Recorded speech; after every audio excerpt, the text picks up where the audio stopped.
So, Hang, would you like to just start with the Viper Sutta? Yes.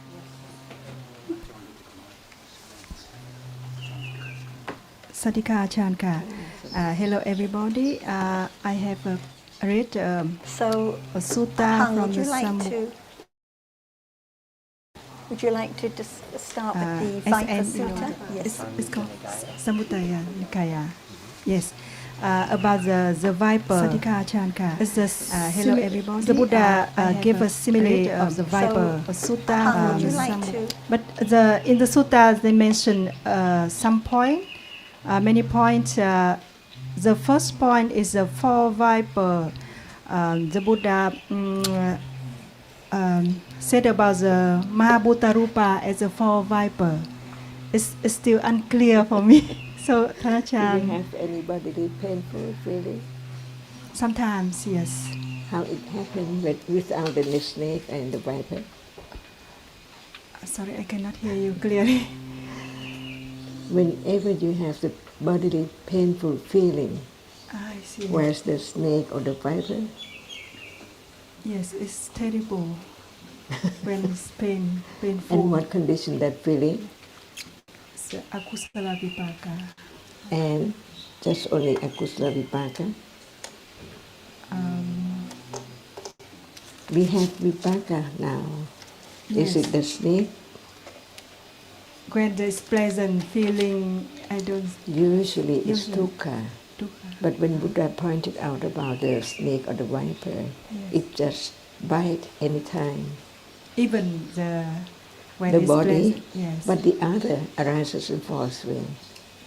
Never stop all the time. Yes. Just breaking moment. You like something breaking, No. and that is now. Yes. So when just talk about the body, what can compare is the snake or the viper? But even seeing right now, is it pleasant, arising and falling away all the time? Yes. No. But no, yes, normally we don't understand. But when Ajahn reminds us about this, so it means that it's dangerous. Why not? Yes, because Yeah. it's arise and falls. When there's no understanding, it is object of attachment. Yeah. But at moment of realizing the absolute truth, it's there only in a split second and then fall away, never to return. Just keep on, moment to moment, in samsara, endlessly.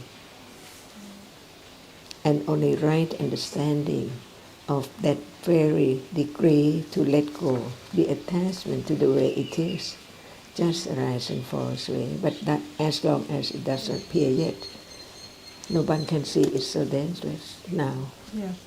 Normally, we don't think it's dangerous. That's why understanding the words, not only the snake, the viper.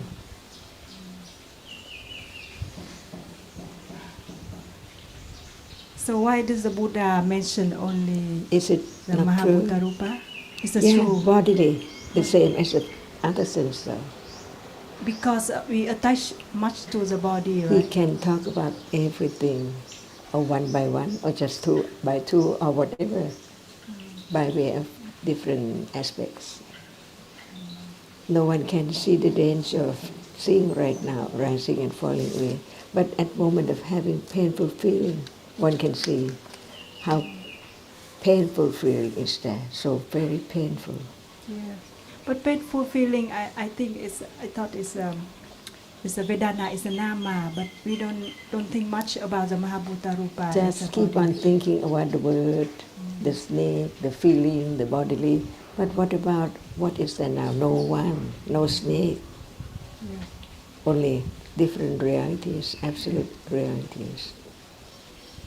Many people would like to understand what Buddha said about comparison like that, but in truth, he just wanted everyone to understand what is there now as it is, which is not easy at all. That's why it develops little by little. As long as it does not appear as it is, there cannot be the understanding of the dangerous moment right now. right now, dangerous moment. Not there, but it seems like it's there all the time. What is there a moment ago is not now. And what did you cling to previous moment, past moment? Already. And also now too. Because what we take for past is the present thought about what is there. That's why it's not easy at all to understand the way it is. As not self, no thing at all, only different realities appearing at a time. Not knowing many moments, many kinds of realities gone. We just talk about the word, talk about the snake and so on. So the next is mentioned only to the Mahabhutarupa inside the body or outside. I mean the visible object or sound is Yeah, including. again. It includes everything. Yes. Otherwise, it has to be more, what about breath, what about this, and what about that? But all dhammas arise by conditions and then gone instantly.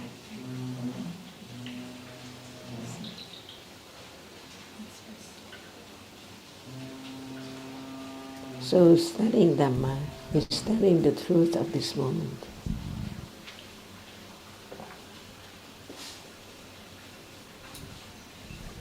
Doesn't the sutta say something about the poisonous vipers? Yes. You found like. I guess I have it.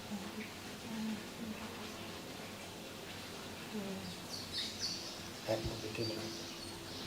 Yes, I just read because it's the sutta is quite long, and I just read the explanation from the Buddha. The four viper of the fierce. At the beginning of the sutta. The beginning, right? Yes. The bhikkhus suppose there were four viper of fierce hate and deadly venom. Then a man would come along wanting to live, not wanting to die, desiring happiness and averse to suffering. They would tell him, "Good man, these four vipers are of fierce heat and deadly venom.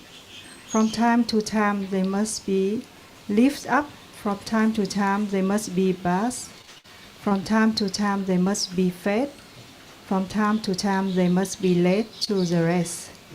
But if one or another of these vipers ever become angry with you, then good man, you will meet death, deadly suffering. Do whatever has to be done, good man." Right. Yes. So it explains that the four vipers, they need to be fed and rested and kept at the right temperature and so on. And if they're not, they will bite.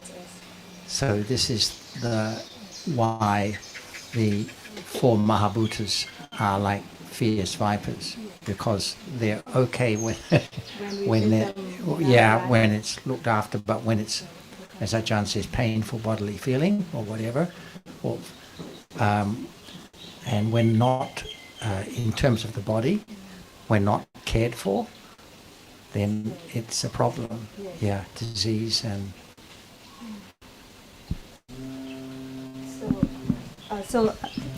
The Buddha said, "Do whatever has to be done. Do whatever has to be done." So what does it mean? Do whatever. To do again. Yes. Good. Now, yes. What about the understanding of what is there now? And then there can be the understanding of those words. What has to be done now? Understanding has to develop now. It has to understand what appears now. And the other day we talked about how any khandha is dangerous because it's the object of clinging. So no matter its rupa, or as it goes on to speak about the various khandhas, each one is dangerous and poisonous because it falls away immediately, but it's the object of clinging. So it doesn't matter what examples we give, because whatever is conditioned to rise and fall away is dangerous and bites when it's not taken care of. I think do what has to be done means do whatever you can, because when you know that the body is so susceptible to cause a problem, to be problematic, then you do what you can. But in the sutra, of course, he runs away, but you can't escape the body. No, there's no escape. So that's the problem. And as you can is the understanding of conditions. Otherwise, it's you again.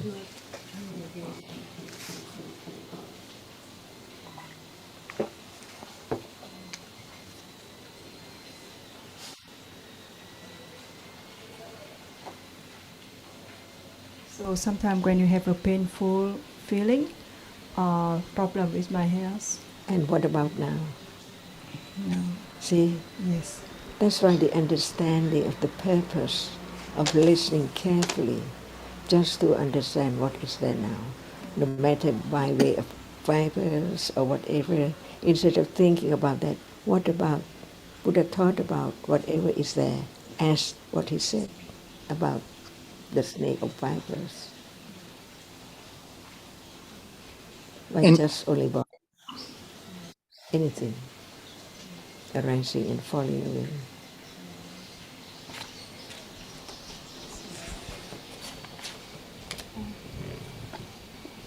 In Tang, what I understood for that do what has to be done. My understanding, I appreciate what Intl.Dhamma Jan has said, because self is always getting in the way. But do what has to be done for safety's sake. If one is seeking safety, then one will do what the wise thing to do is.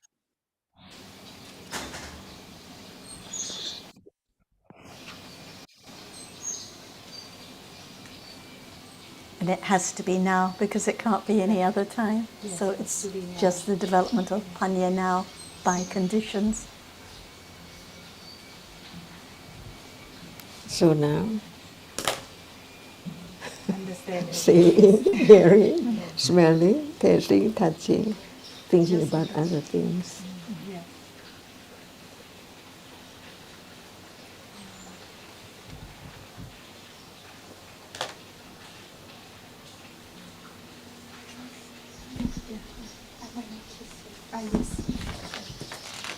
That's why wise considering about each word of the Buddha is all about what is there now.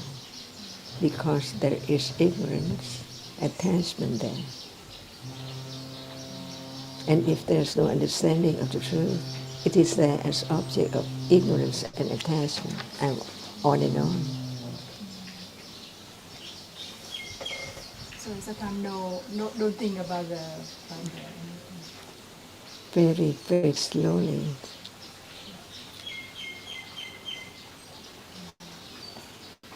Understanding the truth so firmly, with firm confidence.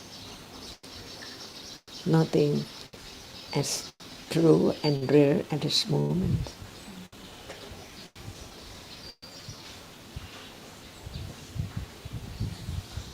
So when this moment is unknown, how can there be the letting go of ignorance?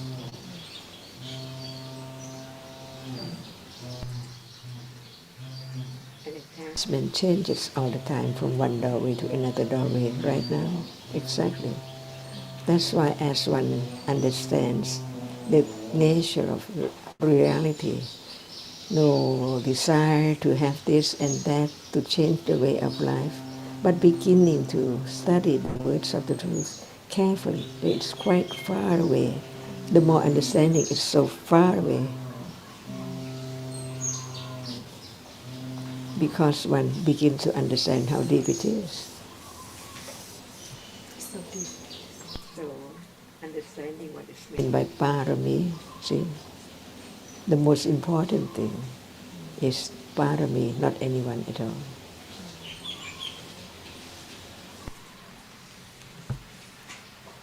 And without understanding, there cannot be any parami. So, understanding works all the way, all the time, to have more and more parami, to condition the moment of realization, the truth.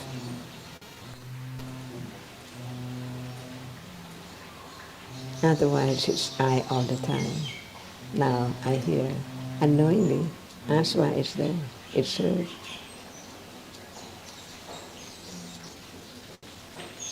And this is the confidence of letting go attachment and ignorance. The right understanding. How deep it is.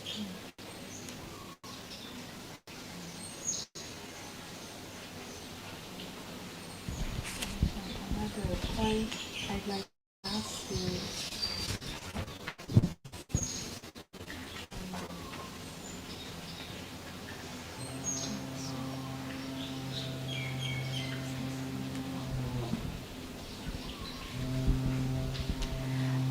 The next is the Buddha mentioned about the 5 khanda as the 5 murderous enemy. Yes. So this one, Thanachan explained us for many times already. So it's understandable. But the 6th murderer, the intimate companion with the drawn sword, this is the destination for delight and lust.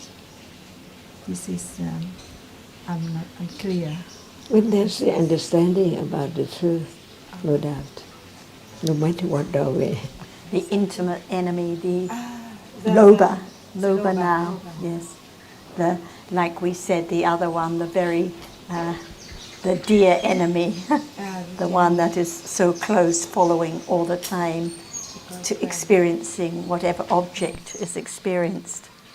This is the loba, the intimate enemy. Including the tanha, you mean? Tanha, it's the Tanha. same. Loba and tanha Yes. is exactly the same. Hung, the enemy disguised as a friend. The enemy disguised as a friend. Yes. That's why it's the dear enemy, because it seems like it's a friend, but it's the enemy. And the next is the empty village. Empty village. This is the destination for the 6 internal sense base. It mentioned about ayatana. The ayatanas, eye sense, ear sense, nose sense, body sense, and the chitta too. These are the inner ayatanas, like the empty villages. Eye sense on its own isn't a problem, but when visible object impinges on it, It's a problem. It's attachment. there's seeing, and then there's attachment Normally, to what is seen. But when it becomes an empty village, It's actually, it can never be on its own, because there can never be eye sense without visible object impinging. But if it's just eye sense which arises and falls away and nothing impinges on it, then it's not like, I think it goes on to talk about after the empty villages, like the thieves or the robbers, is it? Yes, these are when the visible objects, the sounds impinge on the sense spaces. because it's the seeing, see the visible objects, the hearing, hear the sound for almost the time. So I'm considering when it's become an empty village, no. They cannot be together. Yes, cannot be together. Empty.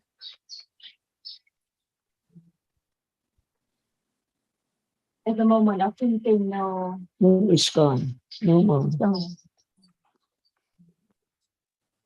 When as soon as visible object impinges, it's not empty, because it is the place, the inner ayatana, which the visible object, the outer ayatana, associates with.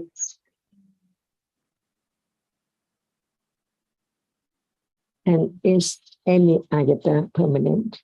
No.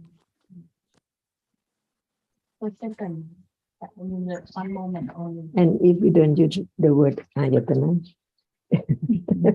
The word it's not permanent either.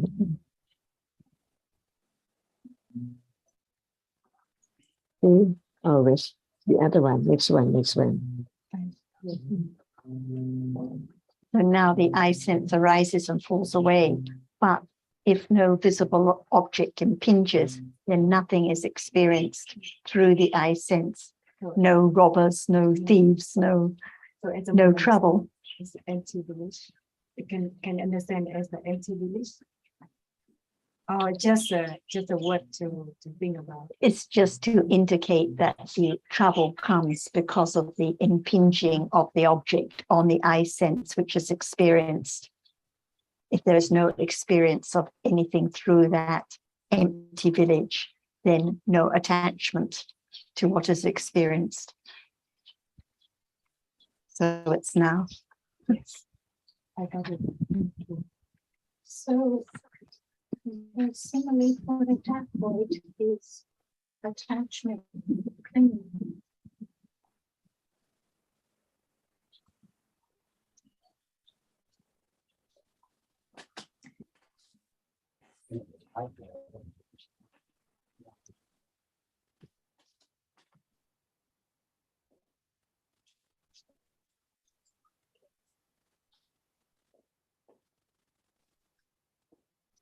If that is the understanding of one way of a reality, can there be doubt about other things?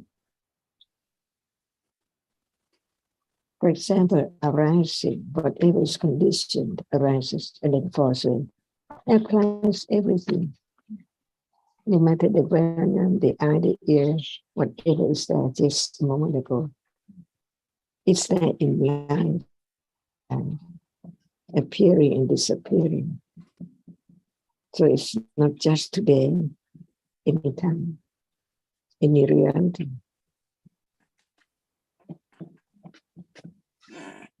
Yes, the dacoits are the visible objects, the sounds that attack in the simile, the eye sense and the ear sense. So it's like the empty village is being attacked by the robbers from outside, from all directions, the visible object, the sounds unexpectedly.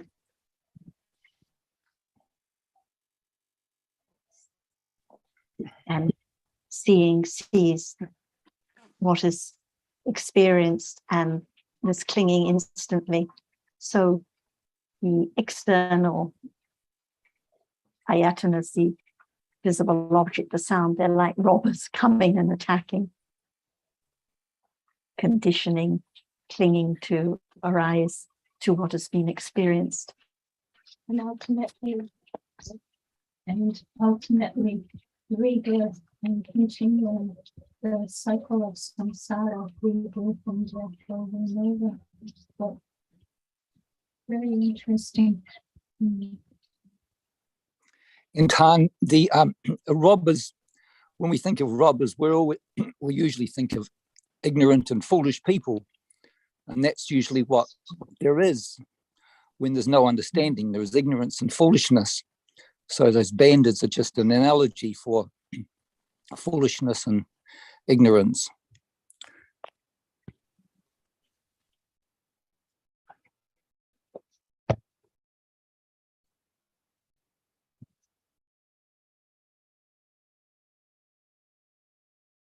And without those dangerous Mahabhuta rupas that were mentioned, there couldn't be any visible object or sound, because they're all conditioned by the primary rupas.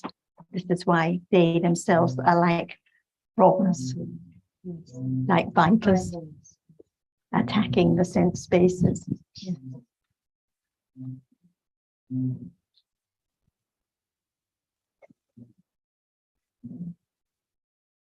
Would you like to bring up the other topic that we discussed in the Vietnamese discussion? I'll just mention one word because sometimes when we talk about, I'll ask one question of my own which relates to it. When we talk about the development of sati, and we say many times it's only indriya, satindriya, at moments of satipatthana. But in this connection, it's talking about sati and virya and so on as indriyas in the development of samatha when no development of satipatthana. So I think we can talk about indriyas in the connection of satipatthana, but also in the connection of samatha. We would like to understand the meaning of the word like indriya, or understand that what moment is indriya. For example, now there is sati or no sati. At moment of understanding what we are talking about, the truth. There's sati, but not directly. So it's not satipatthana. This is the development of vipassana. Yes. And the other moment, at moment of understanding that at that moment it's akusya, nivarana, and then sati is the understanding, with right understanding at level of that. What would you like to give me? Whether it is indriya or not indriya, it doesn't matter at all. But it has to be indriya of the satipatthana and the magga when it understands that moment, even it is jhana, or what level of wholesomeness. Carry on.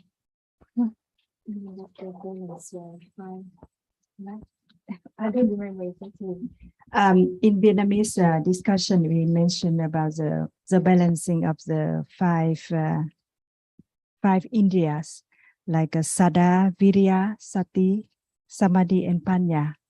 So could you explain furthermore about the balancing of the five wholesome cetasika? It's not there. Can it be known? No, See, cannot. and we try to understand the word, but can it lead to understand this moment? Whether there is sattha with panya. See, try to balance. Again.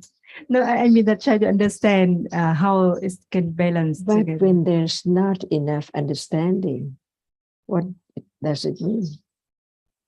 There can be sattha to continue on, trying to understand it, trying with sattha. But the panya, does it let go even such akusala virya? Try to do something. So it's not just try to understand the word, but when it's there can be the moment of understanding what is not equal. Too much sattha without enough panya yet and so on. And when it's panya, just thinking about that, find out so hard to have that panya at that degree. But what about letting go? We don't have to judge any moment, but understand that very moment, whether it lacks what. Whether not enough understanding, but try very much with virya to understand it. Useless.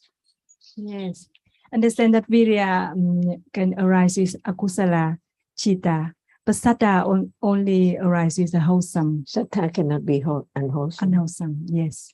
So when because in the book it said that sattva should be balanced with wisdom, so that the confidence Enough uncritical. right understanding, or only sattva, less than understanding. That's why all of five of them are satindriya, and each one is indriya. Virya, sati, samadhi, and panya. But as one tries so hard to understand it, that is attachment. I agree with you. John, when this question last came up, I had a look at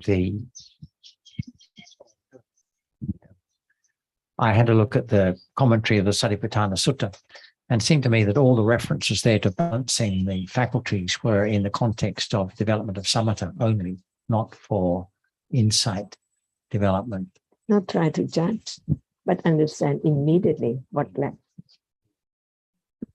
And also, I think we can assume that this is directed, or this is of interest to the person who has developed these qualities to a high level already, so that they are maybe balas or something, because only when they have been developed to that level can there be any possibility of having them arise in preference, having one kind arise in preference to another kind. For everyone else like us, there's no way of controlling what kind of kusala will arise.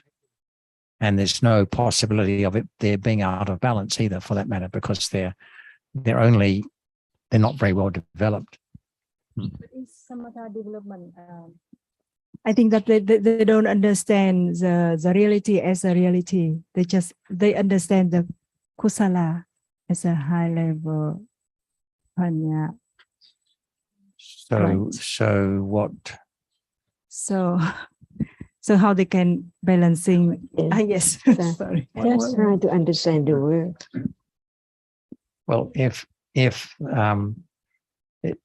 they can still understand the development of each quality, the person who, or two comments. One is that the person who is developing samatha is also developing insight, right? So it's not as though there's no understanding of realities, but there's not insight all the time, and there's samatha at other times.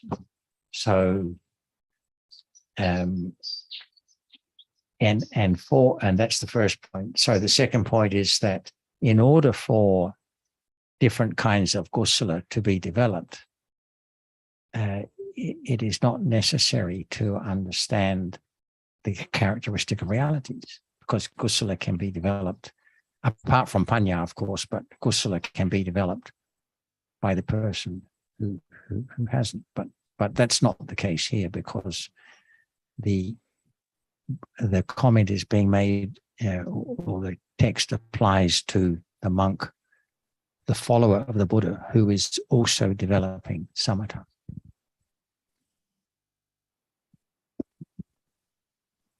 And the example they give, you share on the DSG, they give example about when wisdom is more than sattva. When panya is more than sattva, unbalanced, then there is a cunning. Become in an unwholesome way cunning. That when it's not to say the panya becomes cunning, but the person who is developing samatha, who is not yet enlightened, the unwholesome qualities are still there. Yeah. So the unwholesome qualities, that is the tendency to be cunning, is there. So what it's saying is that there are conditions for that particular unwholesome quality to exert its effect. They're not saying that the wisdom becomes cunning. They're saying that there are conditions for the tendency to be cunning arise. Then that could happen to any situation, not necessarily panya more than sattva.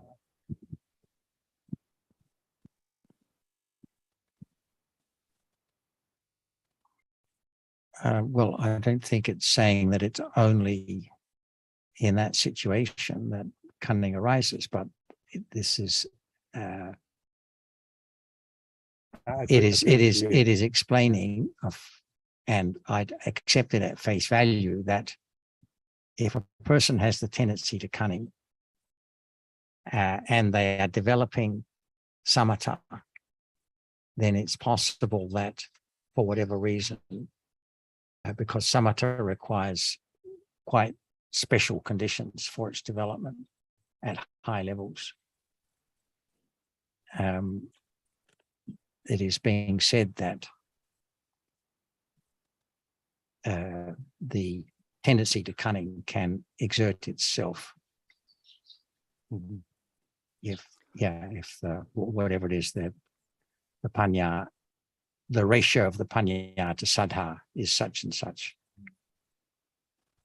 What I heard Vince saying, when I heard Vince talking about cunning, what I took him to be meaning or potentially alluding to was the fact that there can be a tendency towards self-deception, in that sense of self-deception, that it's actually a kusala, and that is to be wary of, rather than it being, cunning can be taken in different ways, because in English, it used to be something that was actually quite skillful. But in this sense, I believe it's referring to something that's obviously unskillful. And it's a reminder, this is what I heard, that, to be aware that tendency, which can be, I no doubt, I can imagine at times very subtle, but it is a kusala.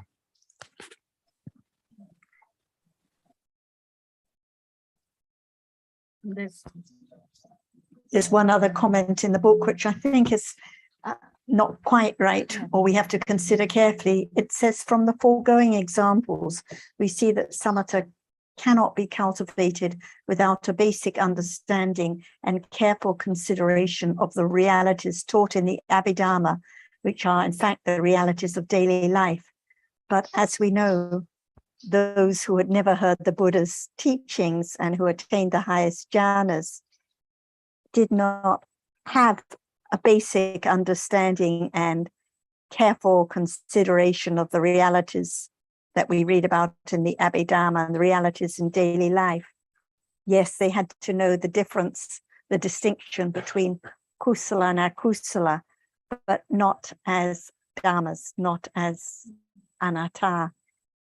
So that was one point.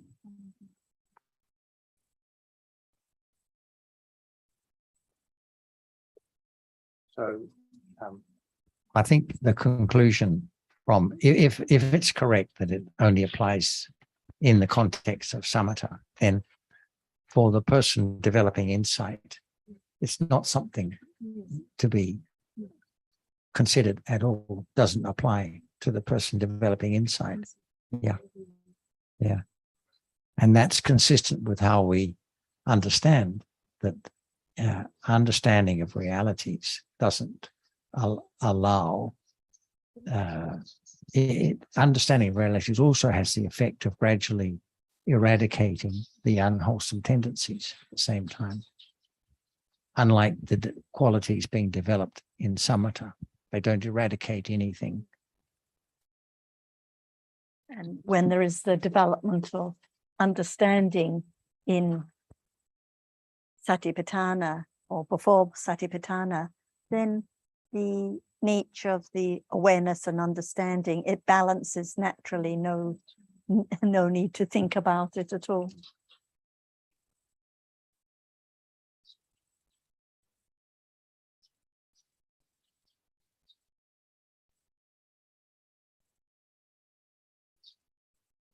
Jan, I have a small point I just want to check, because it's something that I wrote in from one of the discussions. We were talking about kayanupassana and kayagati sati, and kayanupassana refers to the understanding and awareness of any rupa that is commonly taken for the body, like the hardness here that is taken for the body.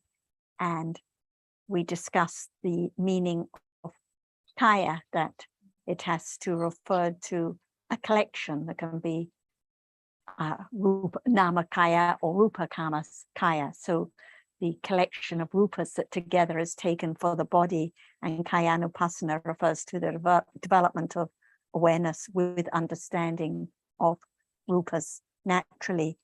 When we talk about kayagati sati, like in the Kayagati Sati Sutta, I think it's referring to the development of the samatha as well as the development of satipatthana, because it refers to the attainments developed through samatha as well as the attainments developed through satipatthana. Is this correct? So what is meant by samatha? See, Calm, yes.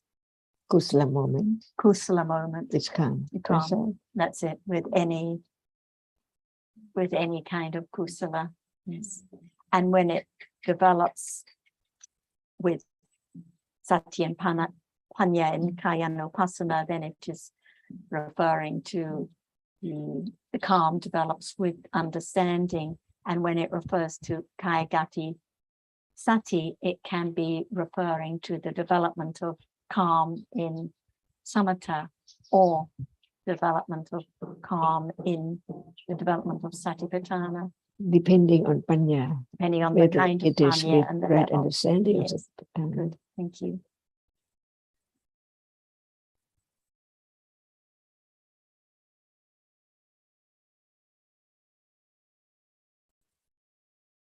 This indicates that we better talk about just one word at a time.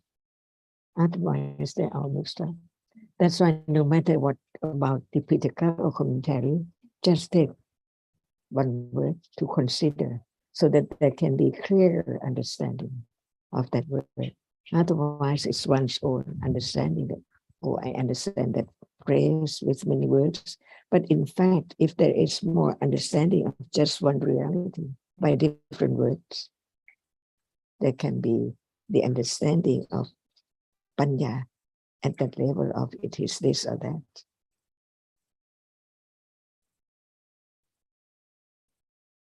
For example, when we talk about just the story or about that before this, if it comes to one word at a time, it's clear.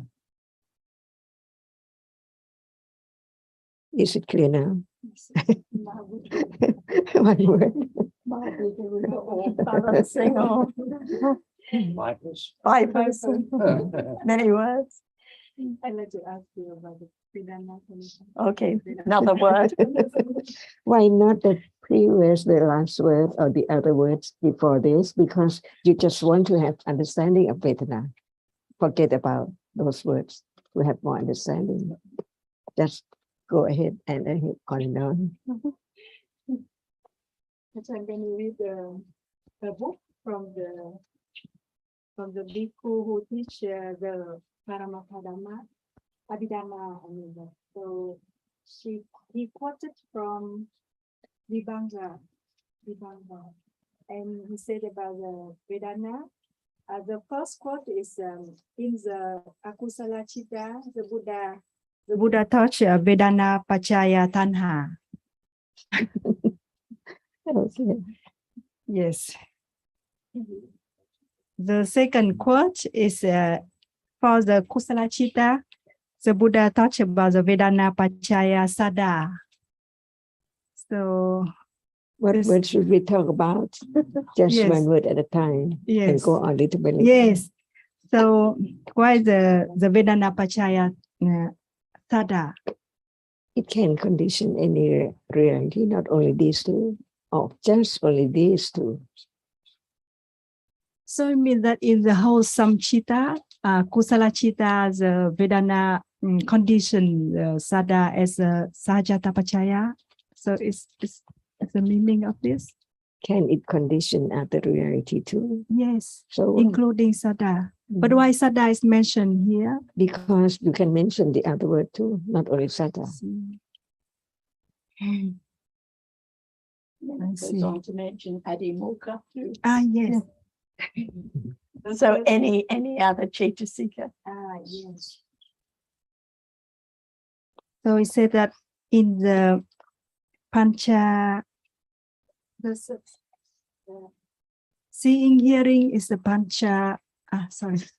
Seeing, hearing, touching. I think that The cannot be the understanding of reality. If we just cling to this word and then that word and think that there is the understanding of such and such reality. But when there is the understanding of our reality, no doubt about the understanding of other word which is the same like rupa is rupa, but different by characteristic, which is not that can be known. Otherwise, one forgets as soon as one heard and thought that one understands.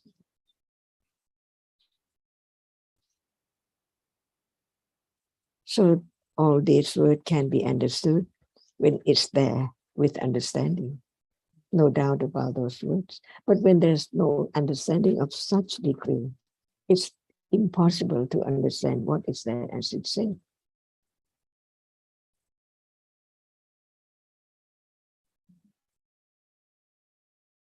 Just the first thing that you mentioned in the beginning, what is that? It's the Vedana Pachaya Tanha. No, not this. Not this. This is not the first one. The topic. Vipers. The viper in which Mahabhuta Rupa. I think that just after that, The Upadana Khandhas. It's a 5 enemy, right? 5 enemy is a 5 khanda. Ayatana. Ayatana is an empty village. The empty village and Yes. the robbers. Clear? Don't say yes if it's not. Is in the meaning of what only? Because Yes. it's not there. But when it's there, so clear about those words that we have heard long time ago or have read about it even long time ago, because it's not yet time to understand it. That's why no matter how much we talk about it, it's not there as we talk about it. But when there is the understanding of that very moment as it is, understanding what is said that we have heard about it,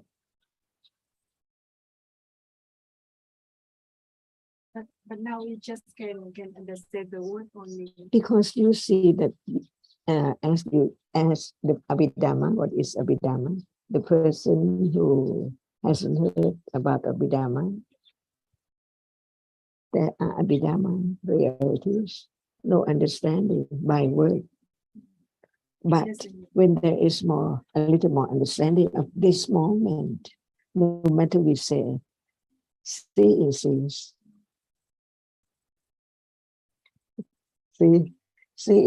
now.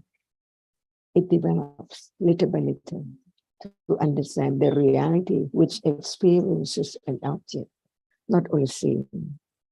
And when we use the term hearing, when there's understanding of this moment, as it's not the sound, but it hears the sound, it experiences the sound, there will be a little more understanding of what is meant by ayatana. At the moment, the whole reality meet together. The book meets together. At one moment only. And So what is not ayatana? they not arise at that moment. You mean? Then, So each moment there must be some reality arise. yes. So what is not ayatana? It's not. I mean that it's not appear there. Not there. I mean, But we have talked about ayatana. It seems like it's clear. Even now, the ayatana is there. No one knows. There can be only seeing, hearing, known as seeing, hearing by word, but not by its nature.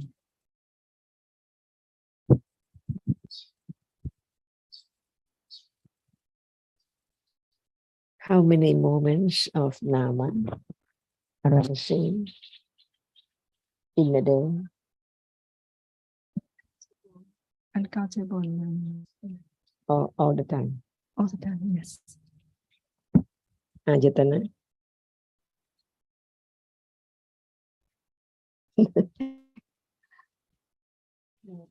Ayatana. Use the term manayatana. Yes, But manayatana. at what time? See, if we talk about it so clear, there is doubt about ayatana. Even we heard that it's there, it's there, it's there. But what is it? Which is not ayatana. When it's there, it is. So now, no doubt about Ayatana. Not only one reality, but there must be other realities together arising. But they have different characteristics, different nature. So Pasha, is it Ayatana? Yes, because it's there. How many times? Uncountable. Every moment, yes. See, no doubt about Ayatana. But there's no clear understanding of each Ayatana. For example, seeing right now, and Pasayatana, Sanyayatana. That's why even they are Ayatana, but it has to be understood one by one. For example, at this moment, there must be Sanya Yatana, but it does not appear. That's why there has to be doubt about it. And when it will appear, To the highly developed understanding, right? anything can appear by conditions. Yes. Because even we say, seeing is Ayatana, Manayatana, and Pasa is Pasayatana, and other reality there, Ayatana. But as it is not known at all, it's the object of ignorance. That's why it goes on gradually about understanding what is there by conditions, no expectation, whether it can be conditioned by previous accumulation and on, we don't know, because there must be conditions, not just in a moment, any moment, many conditions too. And that is the understanding of the subtlety of what Buddha taught, of Buddha experienced. So he said after his enlightenment, our Dhammas are so subtle. That's why we cannot just read and imagine and think about like we understand them. But that is only intellectual understanding. To be confident of the truth. Now, whatever is there arises and falls away, never come back, never to return at all. And if this is not directly experienced, it's only learning. Nama and Rupa is not permanent. It's now arises and falls away. And think about the Saddha and Panya, whether it's balanced or not yet.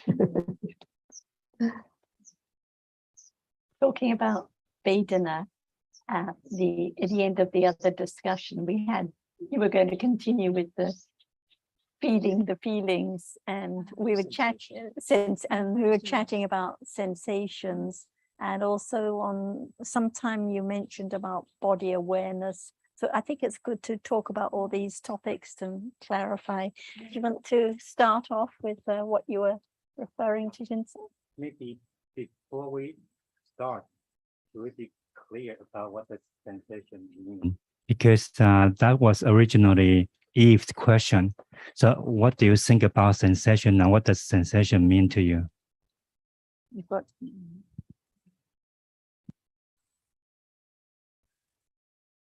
sensation can be the experience of hardness. For example, the experience of temperature, the experiencing of pressure. So what reality would that be if we talk about sensation? Pardon me? When you mention about sensation, is the experience of maybe temperature and Experiencing, yes. experiencing, but what experience? Reality, yeah. That is Chitta and Chatasika. Nama at the moment, moment of touching, right? Yes. Is any specific reality that's for sensation? It is Nama, which Chitta, which experience. So to you, sensation means all the Nama at the moment. whatever is experiencing what is to be experienced in the moment.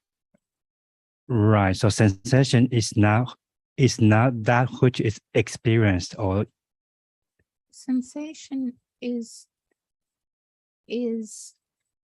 the Vedana, the feeling. right. At the moment of touching, right? Yes. Hardness. For example. Touching hardness, right? But yeah, but sensation is the Vedana at the moment of touching. Is, yes, it's experienced chitta through the body sense. We know that it's body consciousness that experiences hardness via the body sense, just like it's eye consciousness that experiences visible object through the eye base. So what the definition you just gave of sensation, when you said it's the jitta and jetasikas that experience hardness, is the definition of body consciousness. Because I make that distinction to clarify that chitta is the chief of experience, and the physical body itself is rupa, and rupa does not experience anything. It is, as you put it again, body, the consciousness view. Yes. But my point is, if we're talking about the consciousness that experiences hardness or softness or temperature through the body sense, then we are talking about body consciousness. So why do we introduce the term sensation instead of talking about body consciousness and its object? All right. Body consciousness in Pali would be kaya vijnana. So I'll use that instead. So why do you think of kaya vijnana as sensation? Poverty of English language. Just needed to refresh my mind. Please excuse me. It's only been 2 hours sleep. So a little fuzzy. But the problem is that sensations is a term used in certain presentations of practice. So it has a meaning for certain people in terms of some kind of practice, but it doesn't have an equivalent in terms of the teachings as we understand them in the suttas and the Abhidhamma. It's either body consciousness, or we can refer to the feeling that's associated with that citta, and we can refer to the object. Because often people talk about experiencing sensations, and then when you ask them what it is, they say they are Vedana, but it's being mixed up. The rupas are being mixed up with the namas, and there is the idea of experiencing Vedana or experiencing sensations through the body, for example. Yeah, So for example. So it gets very mixed up and confusing if we're not clear that it is just the moment of bodily experience, the kaya vijnana, which experiences the tangible object accompanied by the Vedana, and the Vedana, the feeling, is not a sensation, it's just pleasant feeling, unpleasant feeling, or neutral feeling. That's all. For example, if there's not anything to do with what we consider conventionally to be sensation as such. Kaya vijnana is kusala or akusala, not neutral. It's vipaka. Yes. It's vipaka, and it has to be either, it experiences the object either with pleasant feeling when it's a pleasant tangible object such as softness, or it's unpleasant bodily feeling, which if it's extreme is painful bodily feeling. but not neutral feeling. So it's vipaka, it's the result of karma. It's not itself kusala or akusala. It's just the result of kusala or akusala karma conditioned to arise and experience the tangible object with pleasant or unpleasant feeling. For example, if there's a vibration similar to a palpitation or something, what reality would be involved there? A vibration would be experienced through kaya vijnana, the shaking. Experience of Kaya vijnana, experiencing how can I put movement? motion or pressure, yeah, and yeah, maybe hardness also, yes. Yes. Just the same realities, whatever is the sensation in the sense that term may be used conventionally, is still just the same realities of body consciousness and the three possible objects of body consciousness. Yes, kaya vijnana is much more accurate than sensation. Conventional words aren't satisfactory, and I can see that I get that people will embellish sensation with various meanings, and that's not what I was meaning or intending to say. So Vincent, would you like to go on with your point? Sorry. And I was just going to add that when most people hear the term sensation, they would think of the object rather than the consciousness that experiences. So it's also confusing in that regard. Yes, and that was what I was trying to delineate, rupa as distinct from kaya vijnana, which experiences temperature, pressure, and so on, and the body itself, let's say just body, physical body as rupa, but it is kaya vijnana that experiences. So just to make that distinct, the rupa. So we were talking about the moment touching, right? And nama. So usually also many people, they take sensation as bodily feeling. And that's why when I say bodily feeling, some people confuse it's rupa or nama. So the question Sarah and I, we were talking about is, last time Sarah was asking you, can you feel sensation? Can you feel the sensation? Then if the sensation, if we are talking about the vipaka at the moment of touching the feeling vedana, then at that moment, of course, feeling is feeling one of the rupa, not a sensation. But during the day, when we eat something when we are hungry, we also feel the feeling that is vipaka, right? When we are hungry. Well, it depends, doesn't it? Because there can be all sorts of things apart from the object of body consciousness. Just explain a bit more, what do you mean by when we're hungry, feeling the feeling? Okay, so the hunger, that's akusala vipaka. By name. By name, yeah. But it's a strong feeling, right? It's become more and more unpleasant when we are more hungry, right? So, but how come we can feel hungry? It's not a moment of touching. When we feel hungry, that's the either one of the vipers, right? The earth element, the fire, or the wind element. When the akusala vipaka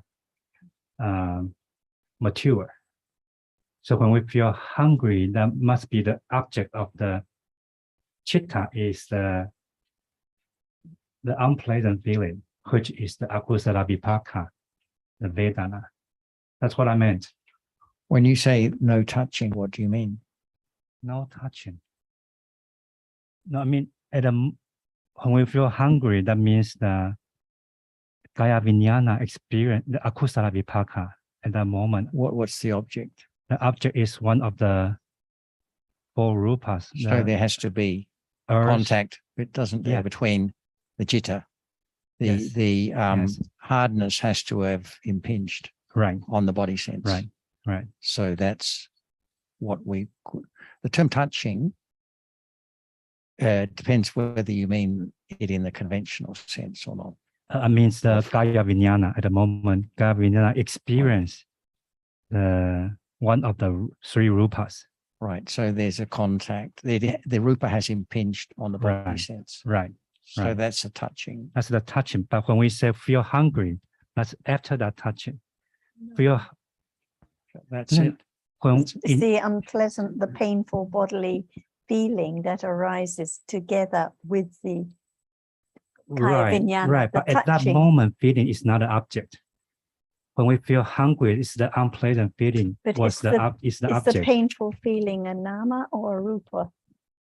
Nama. A nama. So it arises together with the body consciousness that experiences the same tangible object as the Right. body consciousness. At that moment, the object, the aramana, is one of the 3 rupas, right?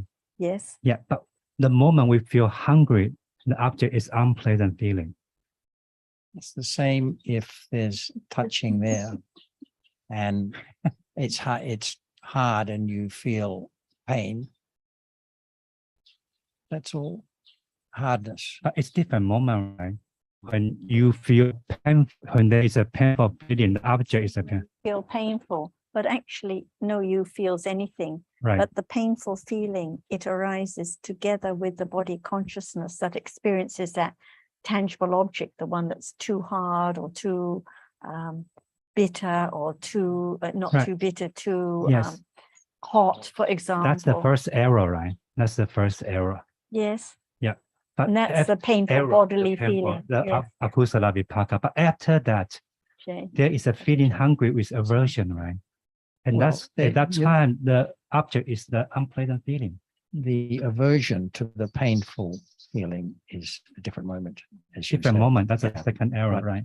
Right. So the first arrow is the painful feeling. And the second arrow is the dosa towards it. Right. But those are toward the unpleasant feeling.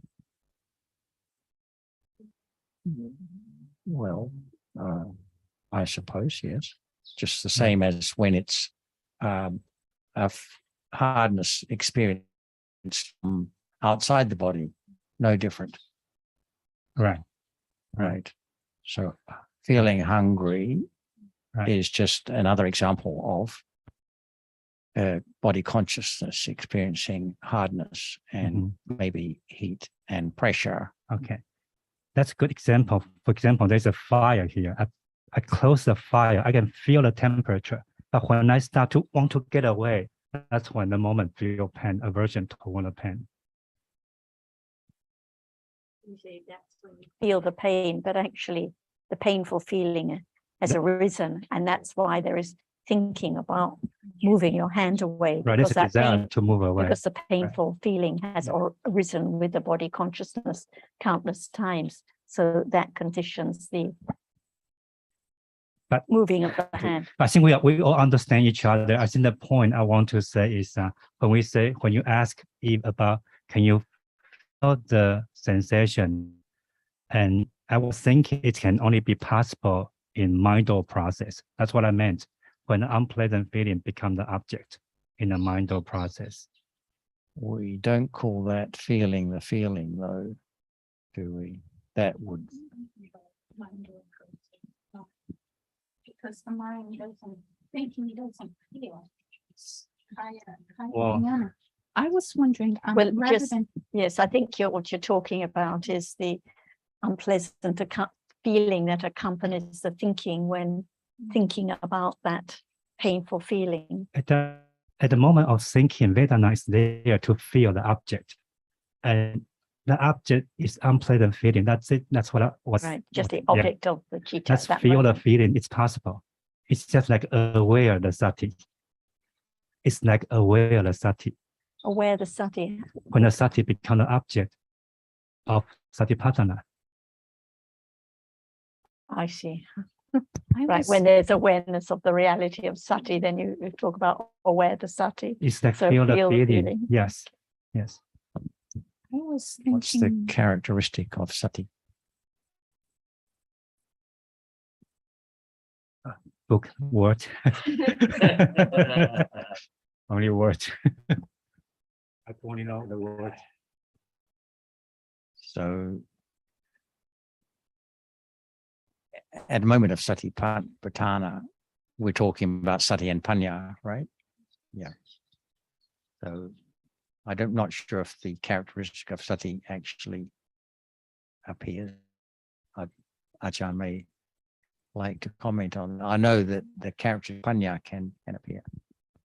please excuse me, Tanajan.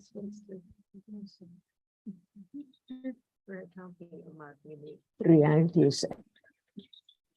What about just one in order to understand it clear, and clear and clear, whether it is feeling or whether it is other reality which is not feeling, but they arise together. That's why they cannot be known so clear what is what. For example, sensation. What is it? Is it now or not now? Is it only just one dawing or any dawing? So what is that sensation? I think you have to ask me. So, Tanajan, that's when the thinking was going one doorway at a time. So it's not possible to experience more than So one reality at a time.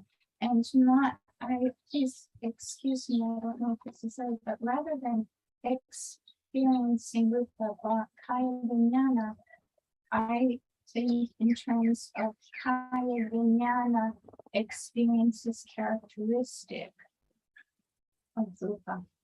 Okay, hardness, pressure. do you mean that at moment of experiencing an object, there are many realities together that we cannot tell what is sensation? Or there is only one reality, sensation?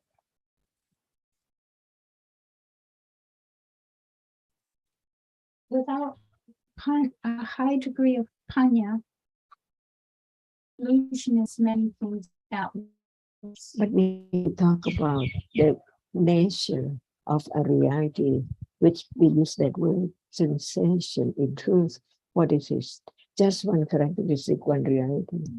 Yes, one characteristic, one reality, one doorway at a time. So what is sensation? I say One. pressure. Okay. So sensation here, Hardness, sensation here. hardness.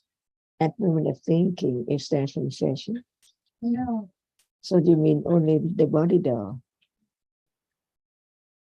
Kaya Vijnana, Only. specifically. The mind, or after the Bhavangas, then it's the Mano, Dvara, Ajna, the mind, or, and then the thinking concepts and stories. So it's through mind though, not at moment of touching. So at moment of touching, it's not sensation. Only when moment of mind follows. And that is that which we use the term sensation, but even so, what is only exactly one reality as we think that it is sensation.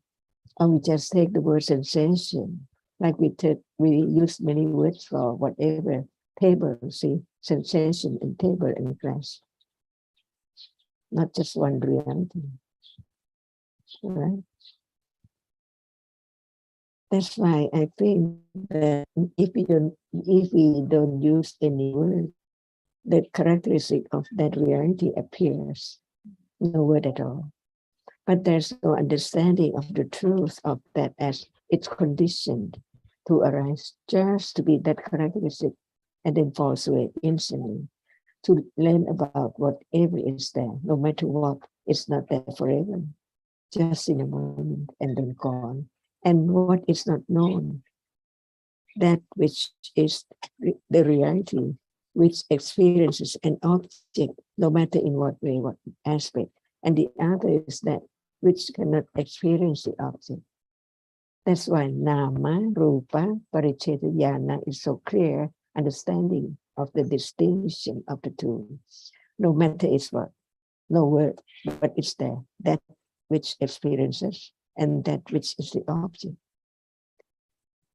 When there is the understanding of the object of seeing right now, there can be the understanding of the object of hearing, smelling, tasting, touching. Learn to understand what is there, that we have heard one reality at a time when it's there, because it seems like they are together. But in truth, only one characteristic appears. Even there are more than that there, but only one characteristic appears. That's why we have to understand the truth of each one as what is this and what is this in truth, in a moment, in a characteristic only. Not two characteristics as we take, like hunger. What is that? No one knows hunger is, or everyone knows hunger is. But what is it? I'm hungry as much as one knows. But what is hunger itself? And when it's there, no word to say it's hunger. The characteristic is there, appears as just that which experiences an object. Otherwise, I am hungry every time. That's why we learn about the reality. When we use any word, what is its characteristic as a reality? That's why there are chitta and cetasikas and rupa and different words for the absolute realities. Not all together, and we cannot know what is it truly is. Like sensation, what do we mean?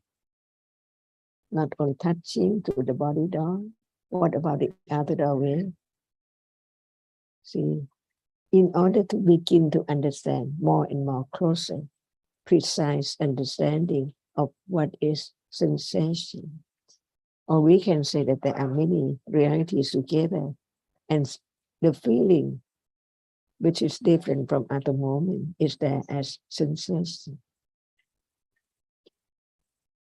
Learn to understand the truth of now, whatever is there as it appears, which conforms with the words of the Buddha, because it's so true. Example now, sound, see, it's heard. We don't have to use any word at all, but begin to understand. Just sound, or is it the idea of the bird's sound? Get rid of that which is taken for it belongs this or that, as bird or cat or human being. That's why we have to be truthful to the nature of reality, as what is not known. Even everyone knows hunger, but what is the truth of it? Anytime, otherwise it's I am hungry. So learn to understand hunger at the moment when it's there. The reality of that moment is there. Even we don't use the term Vedana or Sanya or whatever, it's there. This is a study of Dhamma, because now they are all Dhamma, it's not the word at all. For example, Kunhan, see, without eyes, ears, how can there be Kunhan? That is the decoration for the body in Tipitaka. The four Mahaputtarupas conditioned by karma, the karma conditioned it. So it's there. But without eyes, ears, no sound, no decoration to be attached to. the eyes, black or blue or brown, the eyebrow and everything. So there can be more understanding of the truth. Even it said that the snakes like the decoration of the four primary Buddhas. Only this, just this, no decoration. So it needs some paint, this and that, and on. Even body, if it's just that, it's not object of attachment, just like that. But there are so many things conditioned by karma too. That's why we learn to let go the idea of self, which we take any time, all the time. I'm hungry, I see. So when it's not I, what is it? Moment to moment, learning to understand what is there. Otherwise, it's not the studying of Dhamma, just the word. Try to find out all the time what ayatana is there and so on. You don't have to use the word ayatana when there is the understanding of the nature of a reality, like seeing. There must be that which is there as the object, rupayatana, not just only vinyayatana. It's not in the book, but it's now. So after hearing the word about the truth, it can be known at moment when it's there. No matter we try to think about seeing when there is no seeing, how can there be the understanding of that which arises, experience only visible object? And we don't have to use the word visible object, whatever is the object of seeing. So without this reality, which can be experienced by seeing, the world is in darkness.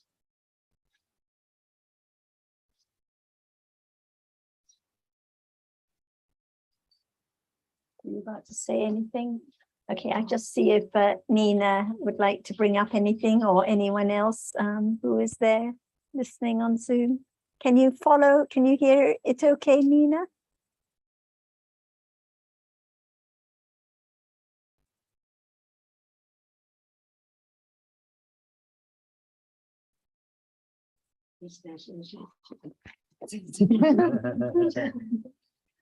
Ajahn would like to ask you if there's sensation.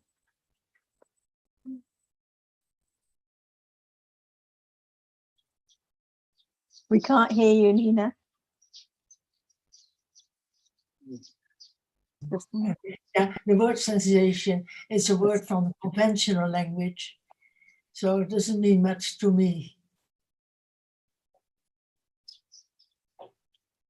Did you hear her answer? She said that it's a word from conventional language.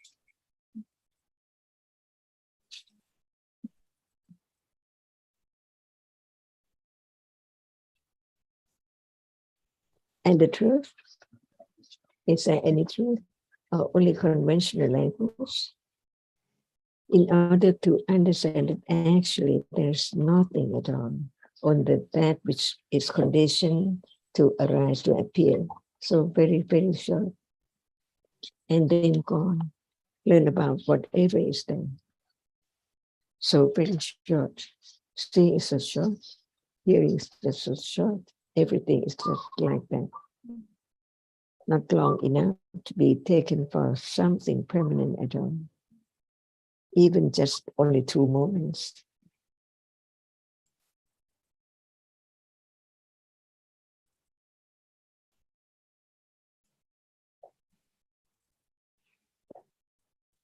Just begin to consider what we have talked about, that it's there now.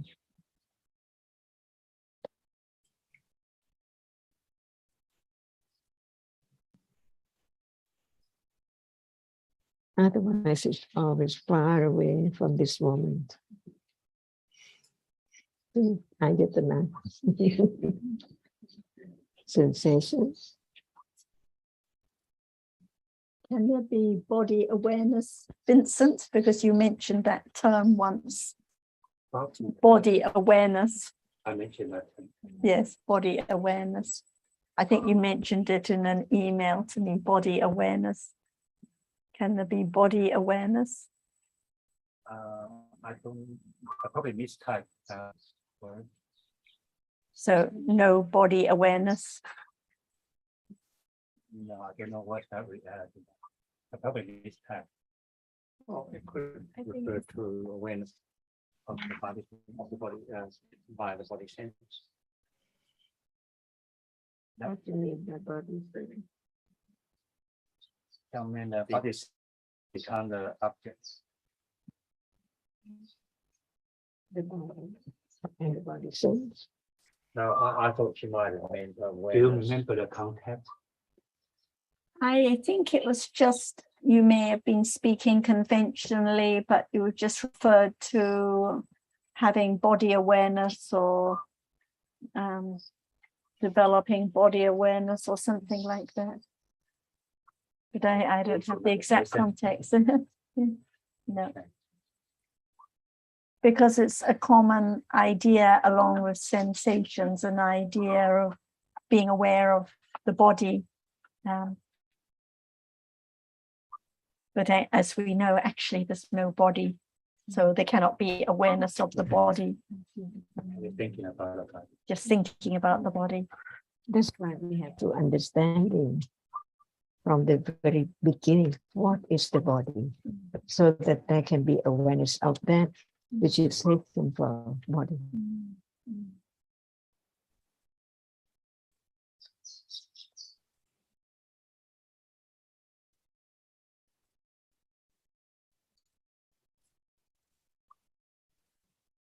So it's come from Atta Panyati. Some days ago you mentioned about the Atta Panyati. It's come from Atta Nidhi. Atta, Panyati. oh, Atta, Panyati. Because even we don't use any word, there can be the understanding of what is said by its shape and form. No word, but this is different. Yes. So that is Atta Banya. Banya, it makes known as something. Like a newborn baby, right? A newborn baby. A newborn baby just look around, open the eye. Don't know any meaning of words yet, right? Or someone born deaf, and it's only Atta Panyati. Can we say that? Someone born deaf, right? Because now all around Atta Panyati, the lotus, the waters. I think from birth to death, there is Atta Panyati, because even no words, it's something there, even for the young baby or toddler, is something that is like something. The worm, see, Banyat, Atta Panyati.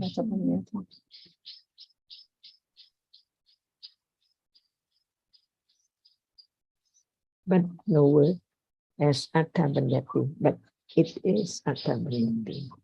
So we use the term to represent what we are talking about.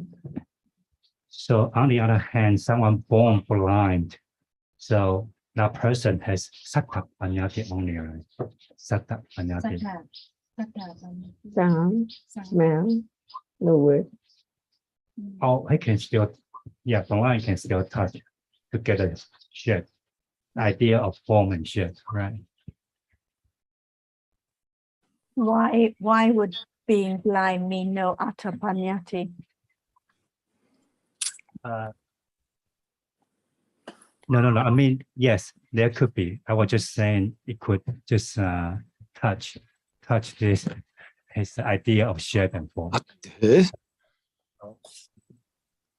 Just thinking of any experience of something there, someone there. Something, yeah, shape and form there. Yeah, shape and something. form there, right? Yeah, shape and form. Or sound has shape and form too. Okay. But you're particularly referring to visible the object. visible shape and form. Right. So a person who's deaf, who's blind, who doesn't have like idea, shape and form, a sighted person, but it's still Atapanyati. Mm-hmm. Mm-hmm. Don't you want to say something? I'm just confused when I hear Was people someone- speaking. I'm just confused when I hear people speaking because I'm hearing two words, people saying it one way and then I'm hearing it in another way. There's atta, which is the word meaning, and then there's atta panyati. So I think they seem to be being confused, or I'm not sure what I'm hearing here. Is what is being said atta, like as in self, or atta as in meaning, because they're very different.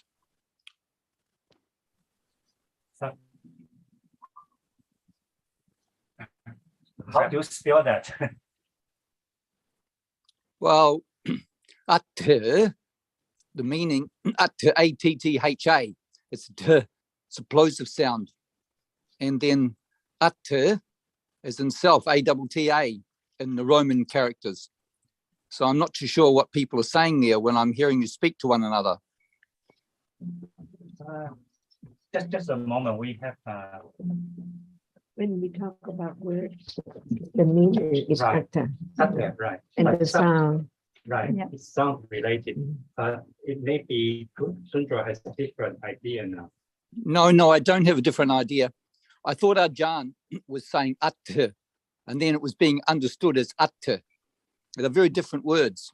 And I think that might have been creating confusion with the people who were hearing what Ajahn said.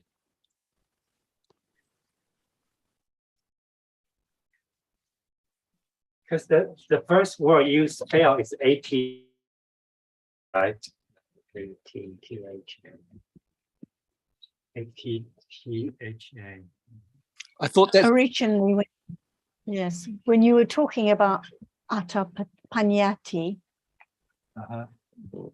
And atta and anupayanjana. Atta Yeah. Anupayanjana. that's right. Ajahn is speaking about atta panyati. And I think people understood it as atta panyati. So I think there's some misunderstanding going on between what Ajahn is saying and what is being understood. So that word atta means meaning, right? Well, now I am at the page 270 of the survey of Paramattha-Dhamma, and at the bottom of the page 270. Just That's a minute. Let me get that book. Okay. Yeah, keep going though. Right. That's the first one is A-T-T-H-A, yeah, Atapanyati. That's something, right? Idea Correct. of something. And the Well- second one is Sattapanyati, S-A-D-D-A. That's That's about right. related to the sound. Yes. S-A-D-D-A. So it's satta. It's different from, or in the book also say, or namapanyati, sattapanyati, or namapanyati. Yeah, that's correct. That's what you're saying there is true. But I think it was being understood as attapanyati, which is different again, and really doesn't add up to a lot of sense. But yeah, what you're saying, if you're referring to that in the survey, yeah, that's those differences are not easy to grasp, but they are very different, as you said, between atta, which is meaning in this context, and saddha, which is obviously relates to sound. That's why we were giving example of a newborn baby. That's atta panyati, right? And Sarah was saying all the time, there are idea or something, someone. So Well, I think that's when I thought there was confusion, because when you're talking about someone or the idea of something, that's atta. That's a different word, but however, that's all what my confusion Yes, was and I about. think the connection was being made because Ajahn was also talking about something there, because it is even Without Paramattha-Dhamma, can there be any bandhati or atta? No. That's why there must be a Paramattha-Dhamma, but that reality arises in false way in split seconds. So what is left has to be nimitta. So nimitta of that which is seen and heard, we call it nimitta. And when we talk about atta, we don't have to use any word. But when we talk about sattha banyat, without word, we don't know what that person means. That's why it needs sattha, sound, to be known of that. And then the other text about the other meaning too. For example, just a moment ago, sound is heard. Is it nimitta? Yes. So it is banyati. And no word is atta banyati. Because one is getting used to that word as the bird or a dog barking and so on. And the sattha banyat make it known with the word. In Vincent, we know who, not Kun Jonathan. Sattha banyat. The sound of the water. Yeah, anything. Even we don't know the word for it, but we use word. What is that? When it's that, it's something. Atta. And that was the point. As soon as it's known or experienced, there is atta, that is the idea of something. So we're using both terms, yes.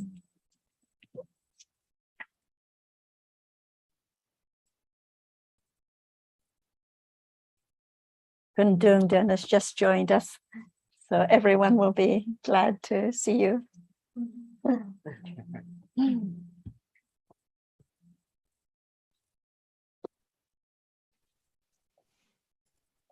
So many words in the Pitaka, that's why we learn just one meaning of one word at a time. For example, anatta or sunyata.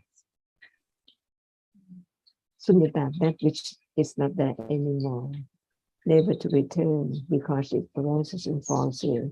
And it is anatta. Whatever arises cannot be taken for anything permanent at all. And whatever arises falls away. So not only the word anatta, also sunyata too. And that was the point. It's atta, it's sunyata, I mean instantly. Yeah. But it's taken as atta, as something there, someone there.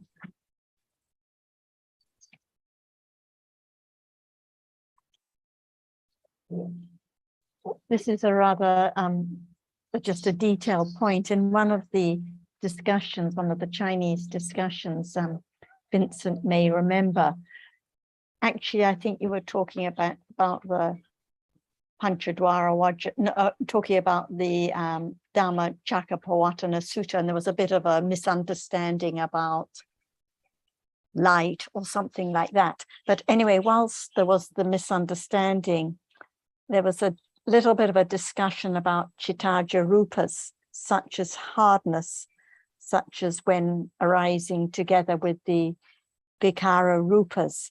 And you mentioned that the hardness is not as usual when there is no chittaja rupa, but when it's accompanied by the vikara rupas, the lahuta, mudita, and kamanyata, the hardness is different. Would you say a little more? Is that rupa? No. When touching the glass, See? no. But yes, when even the touch is different. Yes. By the object. Yes. So the nature of the hardness is different when conditioned by chittaja rupa, and different when conditioned by karma, and different when conditioned by temperature. That's all. Vikara rupa. Sorry. Only that which sits. Only that which sits. Is there any vikara rupa? If there's no movement, no. Sorry, different. It's different, yes. So in the cold weather, got frozen, the finger gets frozen. That's no vikara rupa. When there is no intention to move, because it's just that chitta rupa. Without the intention to move, how can the body move? When there's intention to move, like move the leg, but it's there can be vikara rupa conditioned by uttu, which is different from the vikara rupa conditioned by chitta. Okay. For example, when fast asleep, there can be some movements of the body, vikara rupas, but not conditioned by chitta, conditioned by temperature at those moments. Like now, there may be some movement of the hair by the breeze or the wind. But this is chitta, right? No. This is my chitta. Yeah. Yeah, the movement is conditioned. The chanda is conditioned by chitta, right? If the hair blows in the wind, for example, then of course. no intention Right. to move it. Move the hand. That's the conditioned by hand, chitta. yes. Like now, yes. Yeah. Okay. No chitta, no vikara rupa, conditioned by chitta, but there can be vikara rupa conditioned by uttu. Uttu, right.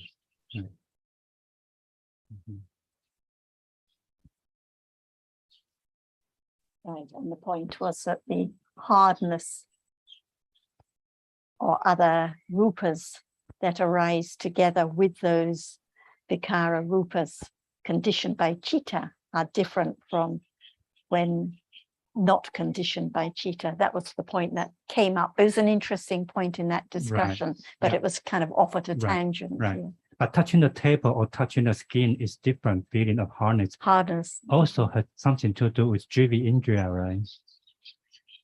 What is different? Rupa here and the rupa person. Here and the rupa which touch. Or the rupa of the person or deaf people. That is different because of jivi indriya. Can the vikara rupa be known? At moment of touching? No.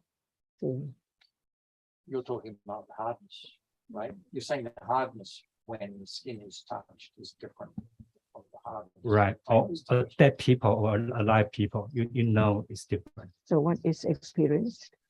Still the three rupas. I mean, through touching, touching, only three of the rupa could be touched. Yeah, only that. Right. It's known. Known to be anatta yet.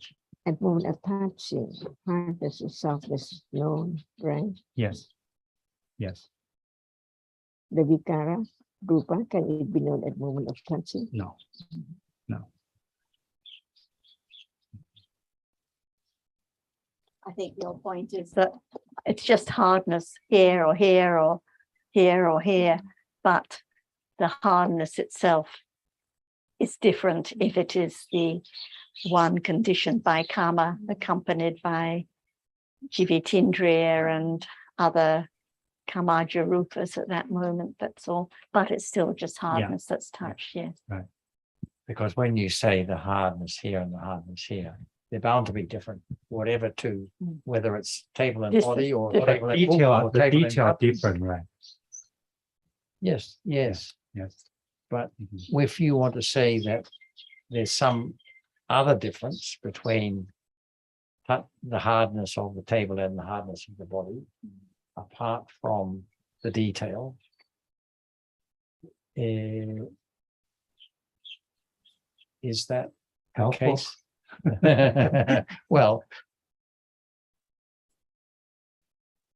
it's just different by detail as far as I know. Right. At moment of touching, can only hardness is experienced, or that which is different by Dhamma, by Chitta is experienced?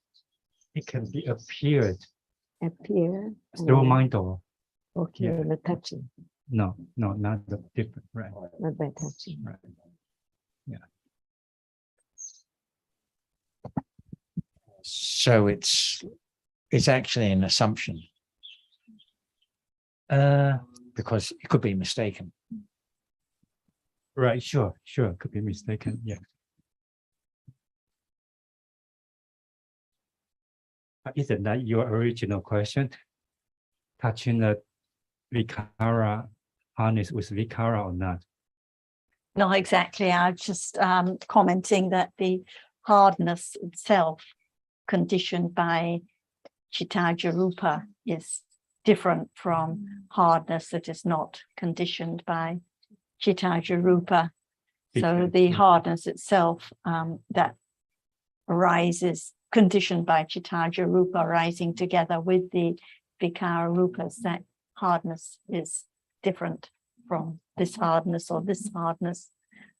But at the moment of experiencing, it's just that particular hardness.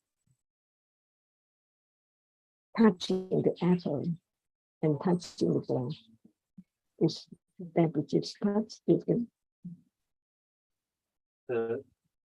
One is apple and the other is a glass. But what is experience? Only that which can be experienced at the moment of touching. If it was the same, there wouldn't be any thinking about this one is an apple and this one is Han's arm, for example. But because that hardness itself is different, conditioned in different ways, and one condition is the chitta, which conditions it to arise. So when moving the arm, so each hardness is different, each visible object is different. That's why there is an idea of apple or cup or arm.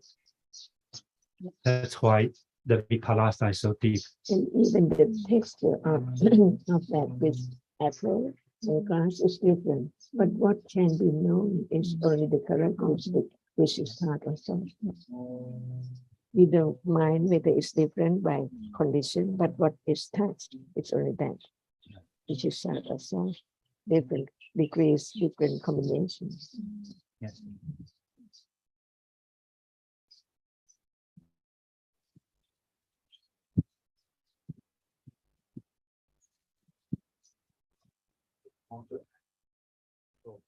Okay.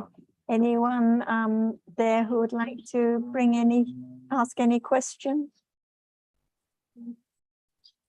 Alberto or Leanne or anyone? Anything else?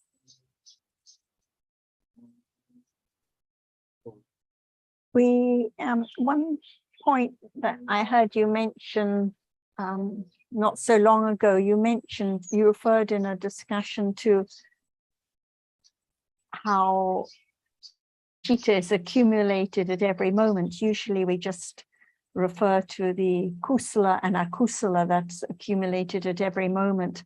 But I wondered whether one could refer to the fact that the anusaya is being carried from moment to moment as being accumulated, but usually we only refer to kusala and akusala. Well, more than one moment. Accumulated.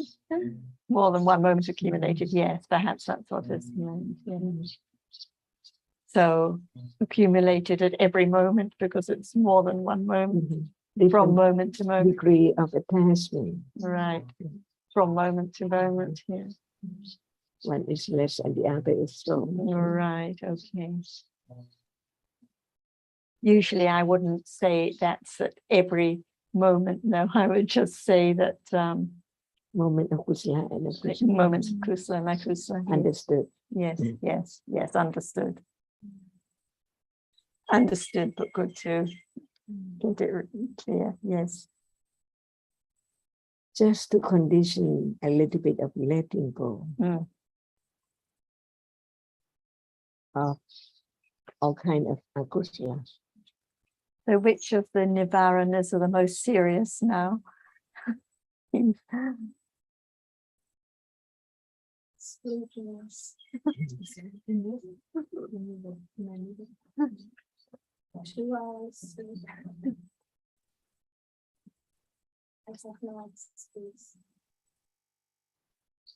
So as Ajahn said in reply to your question the other day, it depends what is there now. That was a good answer. Yeah.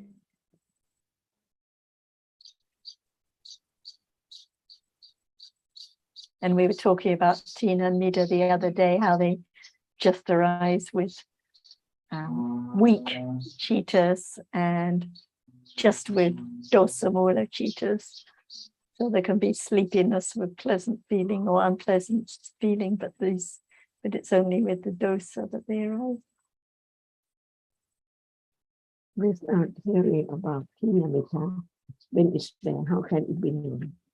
But no expectation to experience Kinamita. That is letting go, the attachment to wanting to experience such a thing. Just to have more understanding for detachment, not try to understand this and that more for oneself unknowingly. And wishing to experience something else that I could answer truthfully. What is there? Virya. But it is there. So Panya understands what it is as it is. It's there to be known. Sorry, what was the word you used? Virya. Virya. Just to understand what is there in life from moment to moment by conditions. As now there are conditions to condition the moment of direct awareness with direct understanding, little by little. Naturally, anatta or dhammas, and sunyata later. Because now even anatta is not known yet. So how can the moment of falling away be known to be sunyata? If we read a sutta like the Sunyata Sutta in Majjhima Nikaya, and it is talking about all kinds of attainments, like in the development of samatha and enlightenment, but it's not specifically referring to the falling away of realities. Why is this? Just that it's understood? The anatta and sunyata. Sunyata Sutta, yes. To condition moment of directly experience it. Otherwise, no way. Right. What is to, you mean the understanding of what it is? Or? Right now. Yes, right now. I'm just saying that in the sutta, in suttas that I've read about sunyata, like the Sunyata Sutta, it's talking about all kinds of attainments, but it's not specifically referring to the falling away of conditioned reality. Degree? What degree? Depending on the degree. For now, everything falls in. Yes, yes. Not directly known yet. Right. And like you say, if nothing is known about the hardness now as anatta, how can it possibly be known as falling away as sunyata? Secretly, gradually, deeply, subtly. What is there then? And one other question that I just was reminded of, we talk a lot about the asavas and the ogas, and we discussed recently how the ogas, they're the same mental factors, the same kinds of attachment, wrong view, and ignorance. But when we talk about the asavas, it's a very subtle kind. But when we talk about the ogas, the floods, it's the stronger degrees. And I read that they are, the asavas and ogas are eradicated at the same time. So, for example, the kamasava and the kama-oga is eradicated at the same time, the ditthasava and the dittoga eradicated at the same time. Is this correct? Can we say that at moment of asava, it is flood? It is a flood already. Okay, so this is correct that they, when, even though the asava refers to the very subtle one, whether it's a subtle or strong one, it's eradicated at the same time. Moment of flooding all the time. Flooding all the time, just whether little flood or great flood. Okay. And we can also say no matter whether it's little or great, it is an intoxicant oozing out. So really they have the same meaning in that sense.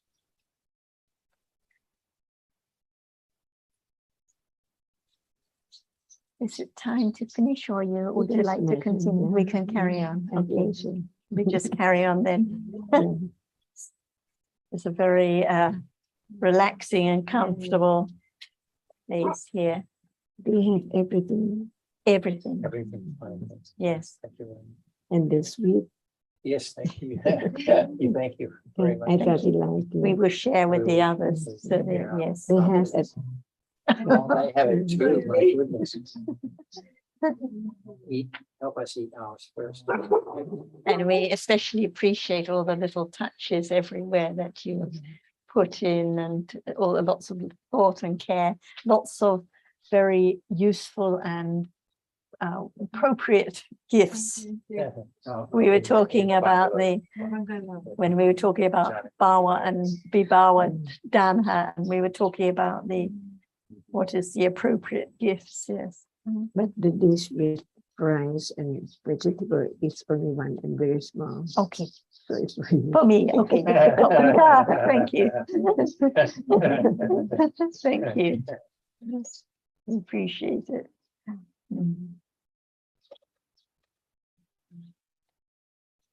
So I wasn't sure your question a minute ago about the Asava and ogres Right. possibly not being eradicated at the same time. How would that work? Well, what I was thinking of was that the stronger degree of attachment to sense objects, for example, would be, well, if not eradicated, but at least reduced before the very, very subtle asava would be eradicated. So, for example, we know that the anagami is the one who has no more clinging to sense objects, but long before that, the strong clinging to sense objects would be history. So only the very fine remnants, the asava, the kama asava, would be remaining. And we know that the ogre we were discussing the other day refers to the stronger degree. So I would have thought, in the case of, say, Ditasva and Ditoga, one wouldn't expect well, one would more expect, likely one would expect the strong ditthi, the very serious or strong ditthi, to have been worn away long before the very subtle Ditasava, just before becoming enlightened. In the case of Angulimala, apparently not. Right. So that's a good example. Yeah. and was drunk and walk along. Yes. Drunk all the way. Yes. Very, very strong. Asava and also Kamoga. Yes. Yeah. And the point is that until it's eradicated, it can be weak or strong. Is there with the person goes along too. Good example.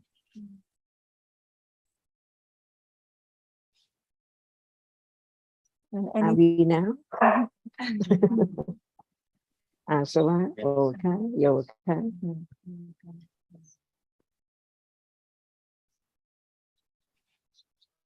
Anything more on reality as false or a lie? Do we understand why any reality, seeing now, hearing now, attachment now, is a false or a lie? Yes. With Asava and Oka and Yoka. Itself is not. It's with the viparasa. It's a lie. Even the reality itself, we were discussing the other day, that which is conditioned is a lie or false.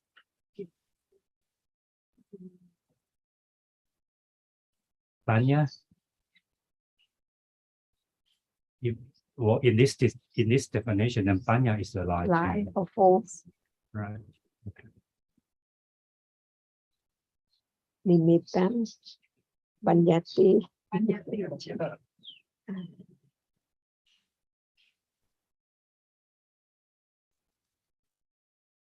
And when we because, as we've discussed so often, whatever experience is as nimitta, and even just the moment before enlightenment, even the citas just before go trouble, when there is a turning away from what is conditioned, it's still sankhara nimitta that is the object at every moment in life. But what about, for example, when panya arises in the sense door, like for those who have highly developed understanding, when panya experiences the visible object in the idle process, then it is the visible object that is the object. There is now many moments of seeing. What about more than that? Moment of mind or process? Yes, of course, many it's more. Hidden. But when it's not hidden, sesha just become very, very short moment. Short moment, yeah. As it is, but it does not appear now. But for example, if we're talking about the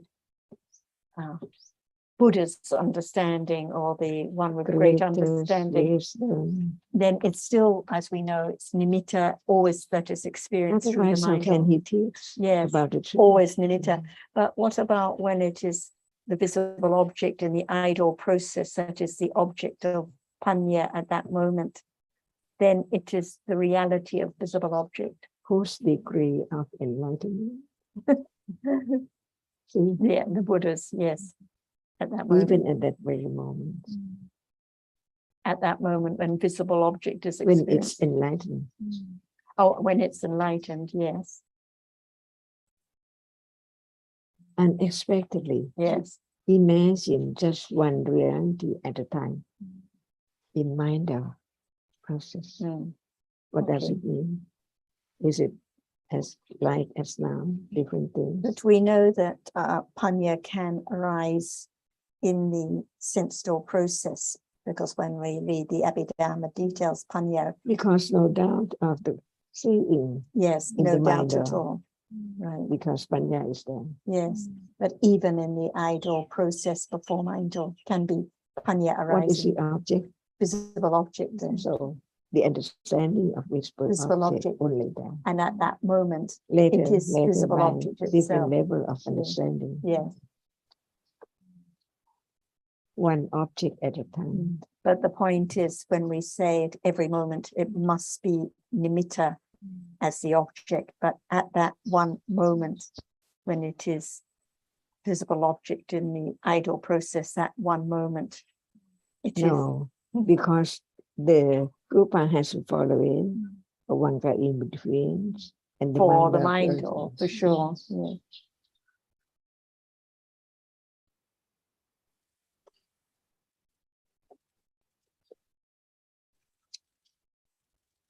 And you sleepy, couldn't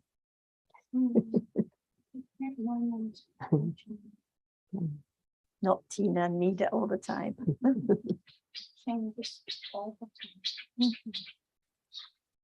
That's why when we talk about any word, we can find out what is the reality of that.